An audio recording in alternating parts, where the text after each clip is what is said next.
হাসানাত, সার্জিস, নাহিদ, সজীব, সুখবর পাইছেন না? আমাদের দাদু, আপনাকেও বলি, সুখবর পান নাই? আমাদের গণরায় বাতিল হয়ে গেছে, আমরা হেরে গেছি। এ দায় কার? এ দায় আপনাদের।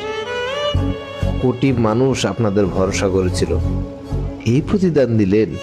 ছি ছি আপনাদের সবার প্রতি। বিপ্লবের পর আপনারা ডাকলেন ইউনূস স্যারকে, আর উনি লন্ডনে যান ক্ষমতা বিলাইতে। স্যার, আপনাকে বলতেছি, খুশি হয়েছেন? 1400 তাজা প্রাণ, তাদের মধ্যে আপনাদের সন্তান ছিল না, কোনো নেতার ছেলে ছিল না। আপনাদের সন্তানেরা তো বিদেশের দামি কলেজে পড়ে, দামি গাড়িতে চড়ে। তারা দেশে ফিরে বাফুফে নিবে, বিসিবি নিবে, আর গরিব কৃষক মেহমানত মানুষের ঘরে ঘরে হাজার হাজার পঙ্গু পড়ে আছে। তারা আপনাদের কেউ না। সামান্য চাওয়া ছিল আমাদের দেশে সুশাসন আসবে।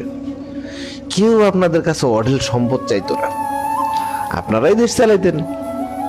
আজকে আল্লাহর দরবারে অভিশাপ দিতে পারবো না, আল্লাহ আগেই বলে দিচ্ছেন। সূরা রাত আয়াত 11-তে বলছেন, আল্লাহ সেই জাতির ভাগ্য পরিবর্তন করে না যে জাতি নিজের ভাগ্য উন্নয়নের সচেষ্ট নয়।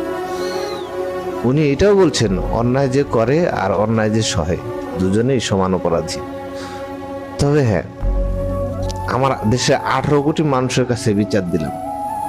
অন্যায় আমরা করছি, সমাধান আমরাই করব। ক্ষমা ভিক্ষা চাইতে আসবেন না, কেউ কেউ ক্ষমা ভিক্ষা চাইতে আসবেন না। ইনকিলাব জিন্দাবাদ।